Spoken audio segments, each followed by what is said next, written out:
Après l'article 15, nous avons 2 amendements faisant l'objet d'une discussion commune. Nous commençons par le 209 rectifié bis. Il est présenté par Monsieur Raison. Madame la présidente, madame la ministre, monsieur le rapporteur. C'est une sorte d'amendement de cohérence, de double cohérence. De cohérence d'abord avec les travaux du Sénat, puisque je reprends de façon compatible avec le droit les conclusions d'un rapport que nous avons fait avec mes collègues Jean-Luc Fichet et Michel Vullien. Cohérence aussi avec un collègue parlementaire, M. Corbizet, qui a déjà fait adopter cet amendement dans une PPL qui risque de ne pas être reprise. Et j'ai vu M. Corbizet qui est évidemment en plein accord avec moi pour qu'on le redépose. Mais vous allez être surprise sur ma deuxième cohérence.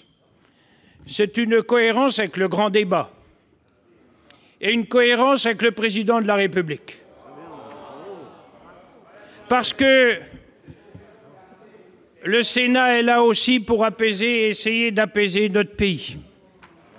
Le Sénat n'est pas là pour faire obstruction au travail du gouvernement ou du président de la République.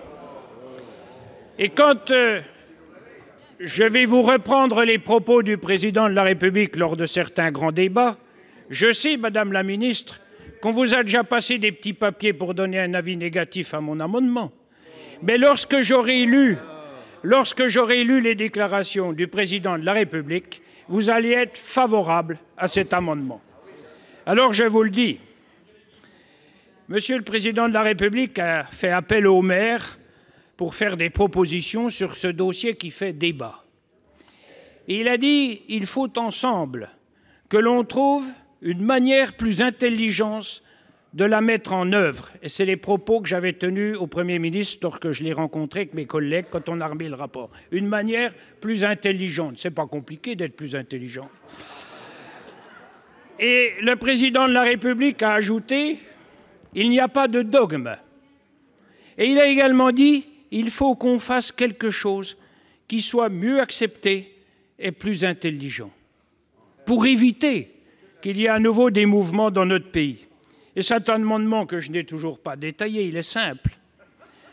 C'est de donner la possibilité aux présidents des conseils départementaux, y compris des maires. Vous savez qu'aujourd'hui, les présidents de conseils départementaux et les maires ont le droit de réduire la vitesse. Mais comme on souhaite que notre pays soit mieux décentralisé, qu'on écoute plus les gens de proximité, il est simple cet amendement. Et je l'ai vraiment fait pour aider le président de la République. On donne simplement la possibilité aux présidents des conseils départementaux de pouvoir augmenter la vitesse. Donc vous voyez, madame la ministre, je le vois à votre air, que vous allez être favorable à mon amendement. Merci. Merci. Non. C'est en discussion commune, il y en a un deuxième. Non, pas tout de suite, monsieur le rapporteur, pas tout de suite. Il y en a un deuxième en discussion commune. Alors, nous passons maintenant à la présentation de l'amendement 455 rectifié bis. C'est monsieur Roux qui le fait. Merci madame la présidente, madame la ministre, mes chers collègues. Dans le sillage, cette fois-ci, de ce qu'indiquait mon collègue Michel Raison, des débats parlementaires sur l'application de la loi de la question de l'application des 80 km/h, cet amendement vise à rendre l'abaissement de la limitation moins rigide en offrant des marges de manœuvre au préfet et au président du conseil départemental. Alors que la gestion des vitesses maximales autorisées est au cours de la problématique de nombreux territoires enclavés ou périphériques, selon l'expression consacrée, il est critiquable d'avoir fait le choix d'une application uniforme de la règle du 80 km sur l'ensemble du territoire national. Ce choix est d'autant plus problématique que son efficience réelle en matière de sécurité routière est discutable.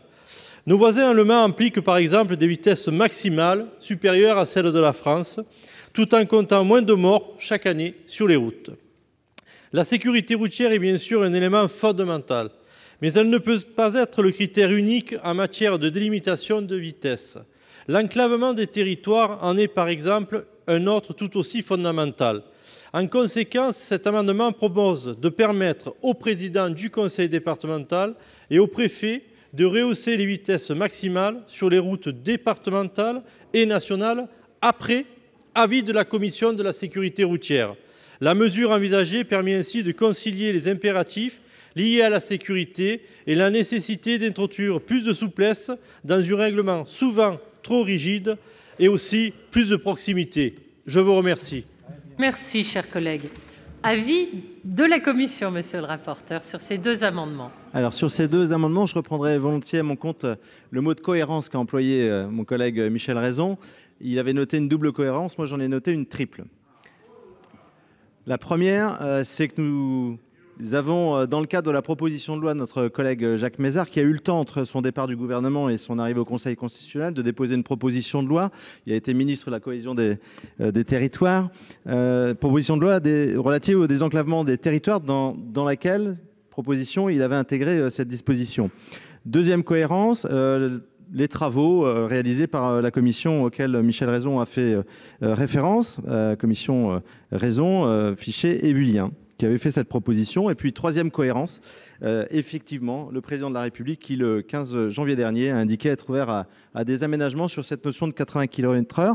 Il ne s'agit pas de laisser faire tout et n'importe quoi dans n'importe quelles conditions localement. Ces amendements proposent que les vitesses puissent être adaptées localement par les préfets et les présidents de département après avis de la commission départementale de la sécurité.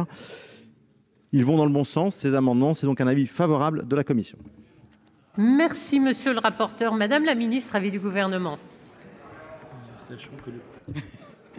Merci, madame la présidente. Écoutez, j'ai bien en tête la sensibilité de ce sujet et les demandes qui ont été exprimées à la fois par certains élus et par certains Français dans le grand débat. Donc, le président de la République a eu l'occasion de s'exprimer sur ce sujet. Le Premier ministre avait également annoncé qu'il y aurait une évaluation des dispositions mises en place, et en particulier du décret qui a conduit à réduire la vitesse à 80 km/h sur les routes bidirectionnelles. Donc, dans l'attente à la fois de cette évaluation et de conclusion du grand débat, je propose le retrait, sinon d'avis défavorable. Merci, merci madame la ministre. Alors, Ah pardon, qui a demandé la parole? Monsieur Raison a demandé la parole pour explication de vote. Et monsieur Fouché. Oui, simplement, madame la ministre, madame la présidente, sur ce dossier, je me suis impliqué pas mal, et comme un certain nombre de gens, d'élus et de Français, qui ont trouvé que le Premier ministre était vraiment entêté. Parce que le ministre de l'Aménagement du Territoire était contre, le président de la République aurait dit, entre guillemets, que c'était une connerie, ça n'a pas été démenti, et le président de la Commission, M. Raison, qui a fait un travail tout à fait extraordinaire, a eu toutes les peines du monde à obtenir des informations de la part du délégué à la sécurité routière, à tel point qu'on se demandait pourquoi on n'avait pas toutes ces informations. Il y avait certainement des choses de cachées sur les expérimentations qui ont eu lieu il y a quelques années et qui n'étaient pas sérieuses. Donc ce qu'on a proposé les uns et les autres, qui permettait au Premier ministre de s'en sortir de façon convenable, c'est effectivement ce que vient de dire notre ami Michel Raison, c'est qu'on fait des réunions avec le préfet ou la préfète. Vous connaissez, madame, vous avez été ma préfète de région et vous étiez tout à fait à l'écoute. Bon, le préfet, le président du département, les maires, associés naturellement les maires, gendarmerie et police, et puis on décide. On dit telle route, aujourd'hui qui est à 80, il faut la mettre à 70 parce que c'est trop. Et telle autre route, on la met à 90. Donc vraiment, cet entêtement du Premier ministre a coûté cher.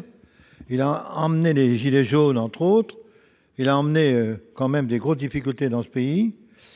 Donc, je crois que les essais qui ont été faits à la suite de cette décision ne donnent pas de bons résultats, parce que le gouvernement est incapable de donner et de les expliquer. Par conséquent, je trouve dommage que Madame la ministre ne nous écoute pas. Vous savez que vous avez l'habitude de nous écouter, l'habitude en Poitou-Charentes, alors quand même. Bon, mais je veux dire, je trouve que moi je vote ce qui a été proposé par la Commission et ce qu'a dit Monsieur Raison, parce qu'il faut en terminer avec ça, parce que les Français en ont marre d'être harcelés au niveau de l'automobile, vache à lait.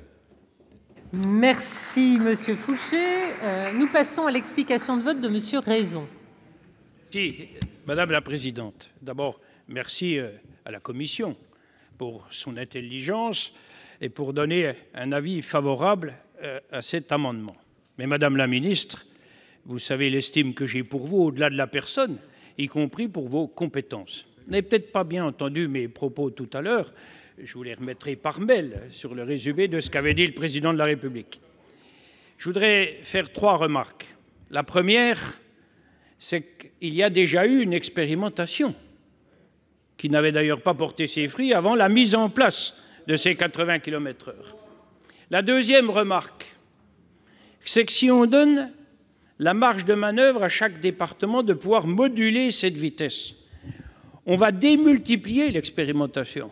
Parce qu'il y a des départements un peu frileux qui vont laisser l'ensemble de ces routes à 2 fois 2 voies sans séparation à 80 km/h. Et on va voir des départements avec des présidents moins frileux, pas forcément dans les zones les plus froides d'ailleurs, qui vont oser mettre un certain nombre d'itinéraires, pas toutes les routes, parce qu'ils connaissent leur terrain, et le préfet connaît ce terrain aussi, à 90 km/h. Et la dernière remarque que je souhaiterais faire, c'est que nous sommes ici les représentants des élus des territoires, et ils nous l'ont demandé, donc on fait notre travail.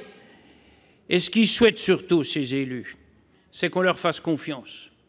Donc le fait d'accepter cet amendement, c'est faire confiance aux présidents de conseils départementaux qui ne feront pas n'importe quoi avec l'augmentation de la vitesse. Et c'est cette confiance qui a manqué. Cet excès, d'ailleurs, peut-être, vous pourriez lui dire d'ailleurs au président de la République, de vouloir un peu tout diriger lui-même. On a intérêt, lorsqu'on est responsable d'un pays ou responsable d'une entreprise, de déléguer quelque peu les missions. Et lorsqu'on additionne les intelligences, lorsqu'on additionne les initiatives, une entreprise va mieux, mais un pays aussi. Et c'est peut-être cela dont on souffre en ce moment.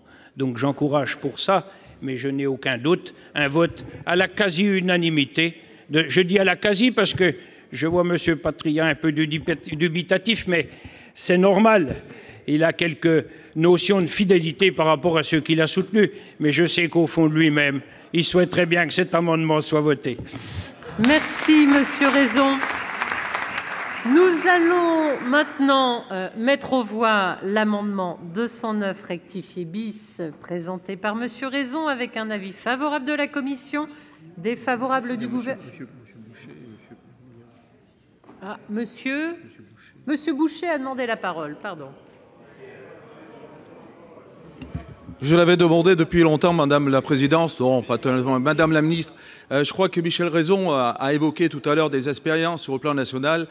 J'ai été maire de Tel-Hermitage, n'est-ce pas? Et entre Tel-Hermitage et Valence, eh bien, il y a eu la Nationale 7 qui a fait donc qui a été le lieu d'expérience pendant 2 ans. J'ai demandé beaucoup le nombre d'accidents et le nombre de morts, malheureusement, sur cette portion de route. À un moment donné, on ne me l'a pas donné, mais je peux vous dire que, d'après la gendarmerie et d'après mes sources, eh bien, il y a eu beaucoup plus d'accidents et beaucoup plus, malheureusement, donc de décès sur cette tranche de à peu près 30 km. Donc voilà, je voulais tout simplement témoigner, puisque je suis bien sûr donc concerné de par mon territoire, et que je soutiens bien évidemment donc mon collègue Michel Raison, parce que c'est aberrant sur une ligne droite de 20 km eh bien, de rouler à 80 km à l'heure. La preuve, c'est qu'il n'y a eu plus d'accidents. Je vous remercie. Merci, monsieur. Alors, il n'y a plus d'explication de vote. Je vais donc mettre aux voix cet amendement. Qui est pour? Qui est contre? Qui s'abstient? L'amendement 209 rectifié bis est adopté. Le 455 rectifié bis tombe puisque satisfait.